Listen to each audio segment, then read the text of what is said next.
श्याम भक्तों, ऐसा माना जाता है जो इंदिरा एकादशी व्रत कथा को ध्यान पूर्वक सुनता है या पाठ करता है तो भगवान विष्णु की असीम कृपा के पात्र बन जाता है। तो चलिए श्याम भक्तों, अब आपको सुनाते हैं इंदिरा एकादशी व्रत कथा। इस कथा को बीच में अधूरा ना छोड़ें। धर्मराज युधिष्ठिर कहने लगे कि हे भगवान, अश्विन कृष्ण एकादशी का क्या नाम है, इसकी विधि तथा फल क्या है, तो कृपा करके कहिए। भगवान श्री कृष्ण कहने लगे कि इस एकादशी का नाम इंदिरा एकादशी है। यह एकादशी पापों को नष्ट करने वाली तथा पितरों को अधोगति से मुक्ति देने वाली होती है। हे राजन, ध्यान पूर्वक इसकी कथा को सुनो। इसके सुनने मात्र से ही पुण्य की प्राप्ति हो जाती है। प्राचीन काल में सतयुग के समय महिष्मती नाम की एक नगरी में इंद्रसेन नाम का एक प्रतापी राजा धर्म पूर्वक अपनी प्रजा का पालन करते हुए शासन करता था। वह राजा पुत्र पौत्र और धन आदि से संपन्न और श्री विष्णु जी का परम भक्त था। एक दिन जब राजा सुख पूर्वक अपनी सभा में बैठा था तो आकाश मार्ग से महिषी नारद उतरकर उनकी सभा में आए। राजा उन्हें देखते ही हाथ जोड़कर खड़ा हो गया और विधि पूर्वक आसन व अर्घ दिया। सुख से बैठकर मुनि ने राजा से पूछा कि हे राजन, आपके सातों अंग कुशलता पूर्वक तो हैं, तुम्हारी बुद्धि धर्म में और तुम्हारे मन विष्णु भक्ति में तो रहता है। देव ऋषि नारद की ऐसी बातें सुनकर राजा ने कहा, हे महर्षि, आपकी कृपा से मेरे राज्य में सब कुशल है। आप कृपा करके अपने आगमन का कारण बताइए। तब ऋषि कहने लगे कि हे राजन,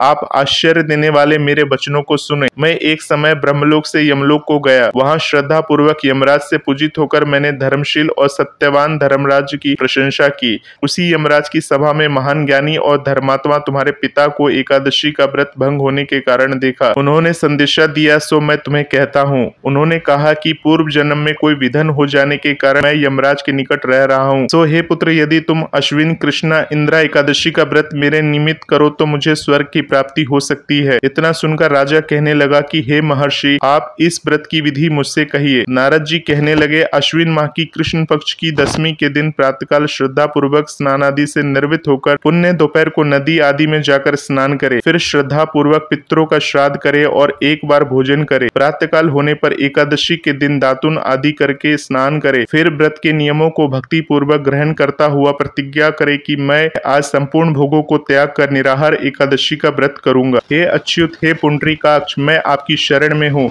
आप मेरी रक्षा कीजिए। इस प्रकार नियम पूर्वक शालिग्राम की मूर्ति के आगे विधि पूर्वक श्राद्ध करके योग्य ब्राह्मणों को फलाहार का भोजन कराएं और दक्षिणा दें। पितरों के श्राद्ध से जो बच गए उसको सूंघकर गौ माता को दे तथा धूप दीप गंध पुष्प नवेद आदि सब सामग्री से ऋषिकेश भगवान का पूजन करे। रात में भगवान के निकट जागरण करे। इसके पश्चात द्वादशी के दिन प्रातःकाल होने पर भगवान का पूजन करके ब्राह्मणों को भोजन कराए। भाई बंधुओं, स्त्री और पुत्र सहित आप भी मौन होकर भोजन करे। नारद जी कहने लगे कि हे राजन, इस विधि से यदि तुम आलस्य रहित होकर इस एकादशी का व्रत करोगे तो तुम्हारे पिता अवश्य ही स्वर्गलोक को जाएंगे। इतना कहकर नारद जी अंतर ध्यान हो गए।